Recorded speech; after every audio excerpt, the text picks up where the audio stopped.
గారు, professor belly Yadaiah గారు మంచి కవి విమర్శకులు, ప్రిన్సిపాల్, డిగ్రీ కాలేజీ ప్రిన్సిపాల్గా పనిచేస్తున్నారు. వారు వర్తమాన కార్టూన్లు, వర్తమానం అనేటువంటి వర్తమాన పరిణామాలు, ప్రయోగం, వైవిధ్యం అనేటువంటి అంశం మీద ఒక 10 నిమిషాలు మాట్లాడతారు.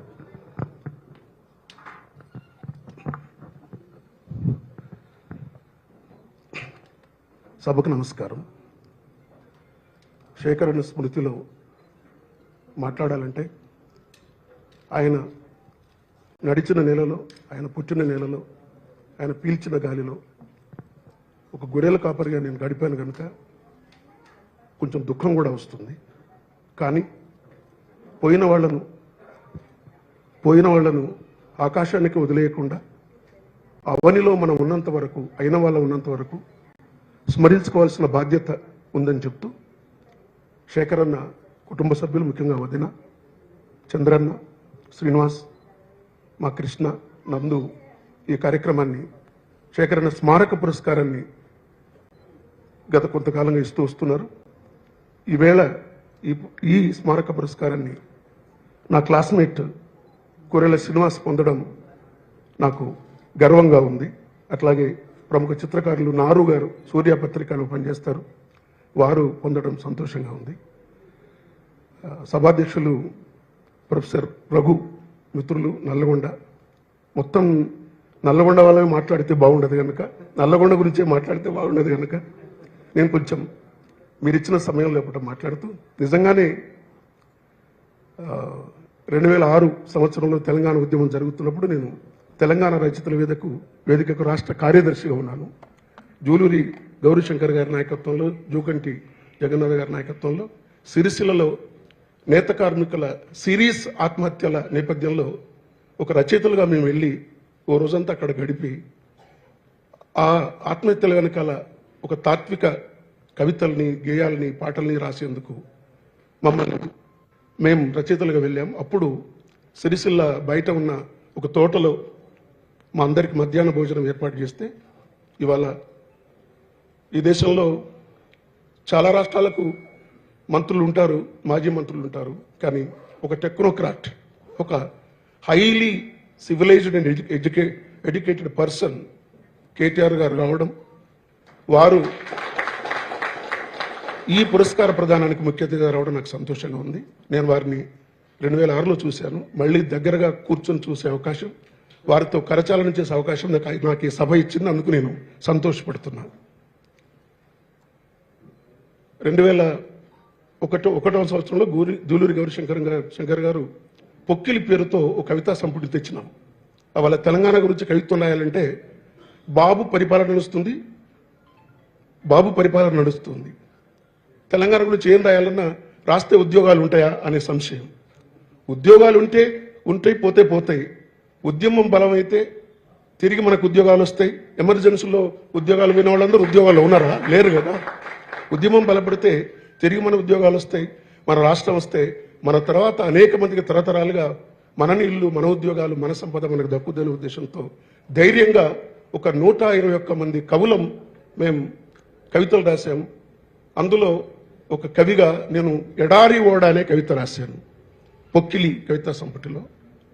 అట్లా సాహిత్య ఉద్యమంగా మేము కవిత్వం రాస్తున్నప్పుడు రాజకీయాల తోడు లేకపోతే, రాజకీయ ఉద్యమంగా మారకపోతే ఏ ఉద్యమం పరిపూర్ణత సంతరించుకోదు. బహుశా అమెరికాలో వాళ్ళు ఉంటే సుందర్ పిచ్చై, సత్య నాదేళ్ల సరసన ఉండేవారేమో బహుశా ఆ ఫీల్డ్లో. దాన్ని అంతా వదులుకొని తెలంగాణకు వచ్చి ఉద్యమంలో సామాన్యులతో కలిసి రాష్ట్రం తెప్పించి 2 పర్యాయాలు మంత్రిగా ఉండి నిజంగానే ఎంత చేయగలిగితే అంత చేసి ప్రజలు ఇవాళ తీర్పిస్తే ప్రతిపక్షంలో ఉండి కూడా చాలా గౌరవంగా ప్రజల్ని గౌరవంగా సంబోధిస్తూ ప్రభుత్వాన్ని ఎక్కడ ప్రజలకు ఏం చేయాలో నిక్కచ్చిగా చెప్తూ ఇవాళ సరి అయిన ప్రతిపక్ష నాయకుడిగా పాత్ర పోషిస్తున్న కేటీఆర్ గారు ఈ సభకు ఎందుకు వచ్చినారంటే, కళాకారులు, కవులు ప్రతిపక్షం కనుక. రాజకీయ నాయకులు అప్పుడప్పుడు పాలకపక్షం అవుతారు, ప్రతిపక్షం అవుతారు. కవులు, కళాకారులు ఎప్పుడు కూడా శాశ్వత ప్రతిపక్షమే. అందుకని ఒక శాశ్వత ప్రతిపక్ష వర్గానికి వాళ్ళను మద్దతు ఇవ్వడానికి కేటీఆర్ గారు వచ్చినందుకు అందరి తరఫున ధన్యవాదాలు తెలియజేస్తూ, జాన్ సెల్డన్ అని 17వ శతాబ్దంలో ఒక గొప్ప రచయిత ఉన్నాడు. ఆయన ఒక మాట అంటాడు. ఏమంటాడంటే, అబౌవ్ ఆల్ థింగ్స్ లిబర్టీ. అంటే అన్నింటికంటే మనకు చాలా ఉంటాయి, ఏమైనా ఉండొచ్చు, కానీ స్వేచ్ఛ ఉండడమే గొప్ప. బహుశా స్వేచ్ఛ కావాలని, ఉన్న స్వేచ్ఛను వినియోగించుకోవాలని, ఉన్న స్వేచ్ఛను పంచాలని, ప్రచారం చేయాలని కంకణ కట్టుకునేటువంటి పౌర సమాజంలో మొట్టమొదట ముందుండేవాడు కవి, కళాకారుడు. అక్కడి నుంచి మనం కొంచెం ముందుకు వచ్చేస్తే, శేఖరన్న దగ్గరికి వస్తే, శేఖరన్న మొదట మామూలు కార్టూనిస్టు. వంటగది ముచ్చట్లు, పడగది ముచ్చట్లు, బడిలో పిల్లల ఇబ్బందులు. ఉదాహరణకి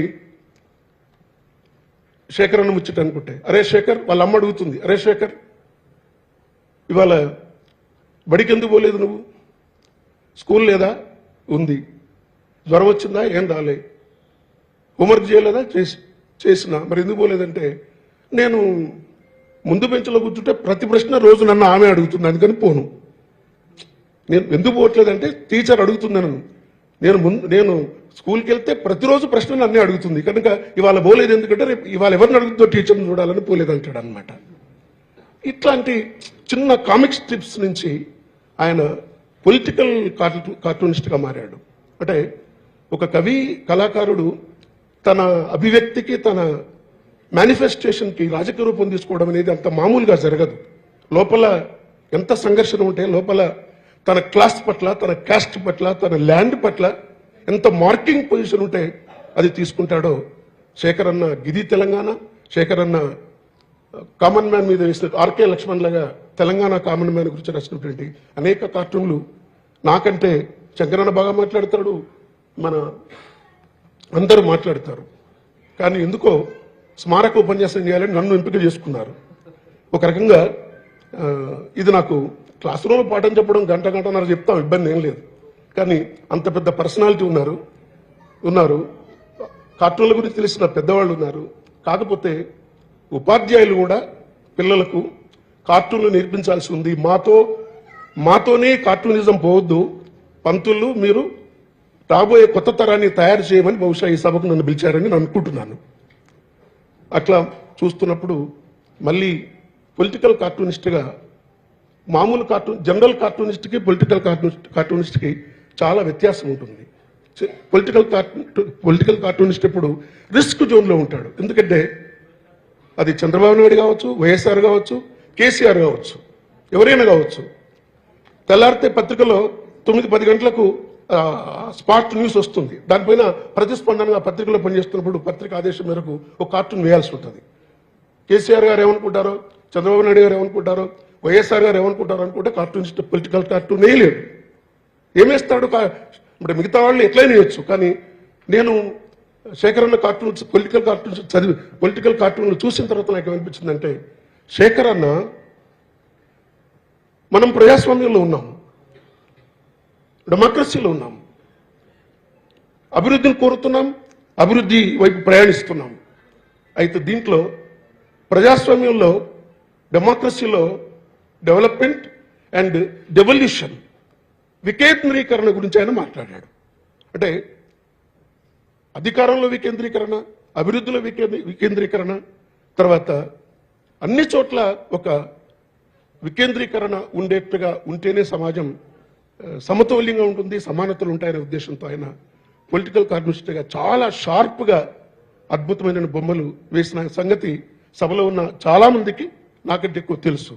అందుకని జనరల్ కార్టూనిస్ట్గా బతికిన శేఖరన్న పొలిటికల్ కార్టూనిస్ట్గా బతికిన విధానాన్ని చూస్తే ఆయన బతకడం కోసం బొమ్మలు వేయలేదు, తెలంగాణను బతికించడం కోసం, కళను బతికించడం కోసం, తన తర్వాతి తరానికి ఈ భూమి, వనరులు, సంక్షేమం, అభివృద్ధి అవి వికేంద్రీకరణ ద్వారా అందరికీ అందాలనే ఉద్దేశంతో ఆయన చిత్రకారుడిగా బతికినట్టుగా అనిపిస్తుంది.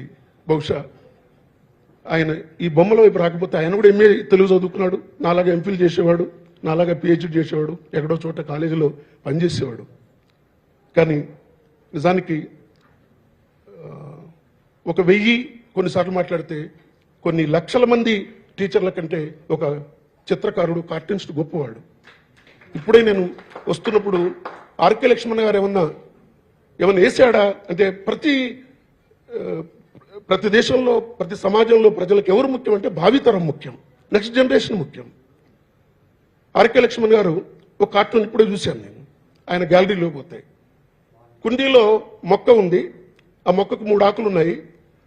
పై ఆకులో చిన్నపిల్లవాడు స్కూల్ డ్రెస్ వేసుకొని పోతున్నాడు. దాని అంతరం ఏమిటంటే, ఓహో మన తర్వాతి తరాన్ని మనం కుండీలో మొక్కల్లా పెంచుతున్నాము అని ఆర్కే లక్ష్మణ్ వేసినాడు. అంటే ఇంత ఫిలాసాఫికల్గా, తాత్వికంగా, సోషలాజికల్గా కార్టూనిస్ట్ ఉంటాడు.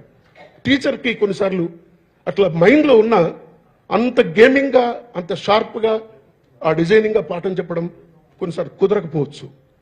టీచర్ని కానీ నన్ను నేను తక్కువ చేసుకోవడం కాదు, కానీ అందుకే చాలాసార్లు ఏమన్నానంటే మా మీద గౌరవంతో, ఎవడి బొమ్మలు మాటలో వాడు కవి, ఎవడి మాటలు బొమ్మలో వాడు చిత్రకారుడు.